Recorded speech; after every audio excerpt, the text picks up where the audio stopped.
Good morning everyone, welcome back to my channel. মই চ্যানেলে তোমাদের সবাইকে অনেক অনেক স্বাগত জানিয়ে আর একটা নতুন ভ্লগ শুরু করলাম। নতুন ভ্লগ মানেই তো আমার সারাদিনের কাজকর্ম, আমার সারাদিনে কি ঘটেছে, কি হয়েছে না হয়েছে সবটাই তোমাদের সাথে শেয়ার করা। তো তোমরা যে যেখান থেকে আমার ভ্লগটা দেখছো, আশা করি সবাই ভালো আছো আর সুস্থ আছো। আমিও তো বেশ ভালোই আছি। তো দেখো, মাঝে মাঝেই আকাশটা সুন্দর হয়ে উঠছে আর মাঝে মাঝেই মেঘেতে ঢেকে যাচ্ছে। মানে বৃষ্টি আর এই রোদ, এই নিয়ে তো মানে মাথা খারাপ হয়ে যাচ্ছে। আর এতটাই রোদ যখন বেরোচ্ছে বৃষ্টি কমে গিয়ে, তখন তো মানে থাকা যাচ্ছে না, এরকম একটা অবস্থা। তো আমি যেদিন ব্লগটা করেছি সেই দিনটা হচ্ছে তোমার মঙ্গলবার, মানে বিশ্বকর্মা পুজোর দিন। তো আমি সকালবেলা ঘুম থেকে উঠে ঘরে সমস্ত কাজকর্ম সেরে নিয়ে স্নান করে নিয়েছি। এর আগের ব্লগে তোমাদের আমি বলেছি যে আমাদের বাড়িতে রান্না পুজো হয়। তো আগের দিন রান্না করে রাখার পরের দিন বিশ্বকর্মা পুজো আর প্লাস মনসা পুজো।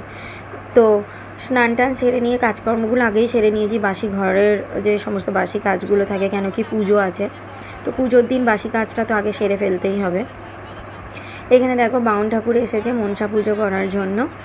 তো এবারে বেশ একটু দেরিতেই এসেছে। অন্য সময় একদম সকালবেলা 7টার সময় চলে আসে পুজো করতে। কেন মনসা পুজো হওয়ার পরে ঠাকুরকে খেতে দিলে তবে আমাদের যে গরম রান্নাটা করা হয় সেই রান্নাটা তবেই বসানো যায়। কেন কি ধরো মনসা পুজো না হওয়া পর্যন্ত মানে উনুন জ্বালাতো যায় না। তো সেই কারণে শাশুড়ি একদম সকালবেলায় পুজো করিয়ে নেয়।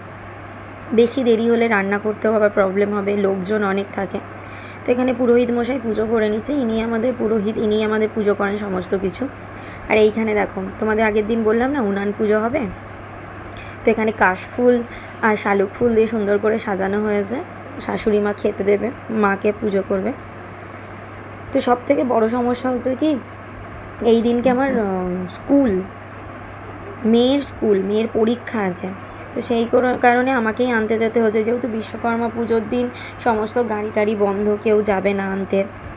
তো সেই কারণে আমাকেই বেরোতে হয়েছে। আর জলে ভর্তি, মানে তোমাদের কি বলবো, মানে এত বৃষ্টির কারণে পুরো রাস্তায় এখনও জলে ভর্তি হয়ে আছে। জল তো মানে এই জল পারানো আর মানে কমবে না।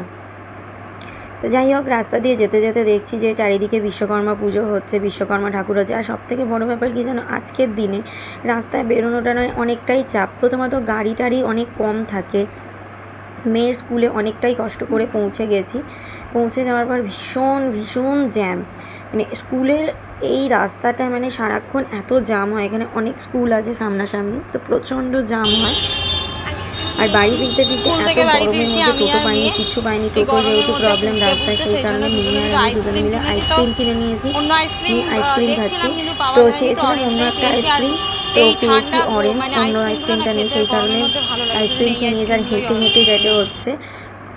কেন কি না বললাম যে টোটোর প্রবলেম। আর সবথেকে বড় প্রবলেম হয়েছে, আমি যে রাস্তা দিয়ে যাচ্ছিলাম যাবো আর কি, সেই রাস্তা দিয়ে টোটোটা না যেতে পারেনি। মানে রাস্তায় বেরিয়ে এমন একটা সমস্যার মধ্যে হলো যে আমরা যে রাস্তা দিয়ে টোটোটা ঘুরিয়ে নিয়ে যাচ্ছি, যখন চারিদিকে রাস্তায় জল, তো যে রাস্তা দিয়ে যেতে গেলাম সেই রাস্তায় গিয়ে দেখলাম যে একটা গাড়ি উল্টে গেছে। তো আমাদের আবার ব্যাকে অন্য রাস্তায় আসতে হলো। মানে আজকের দিনটা এমনিই সমস্যা, তো সমস্যার পর সমস্যা। বাড়ি ফেরার সময় দুটো চেঞ্জ করে করে আসতে হয়। তো আসার সময় দেখছি টোটো মানে কি অবস্থা, মানে কি বলবো তোমাদেরকে।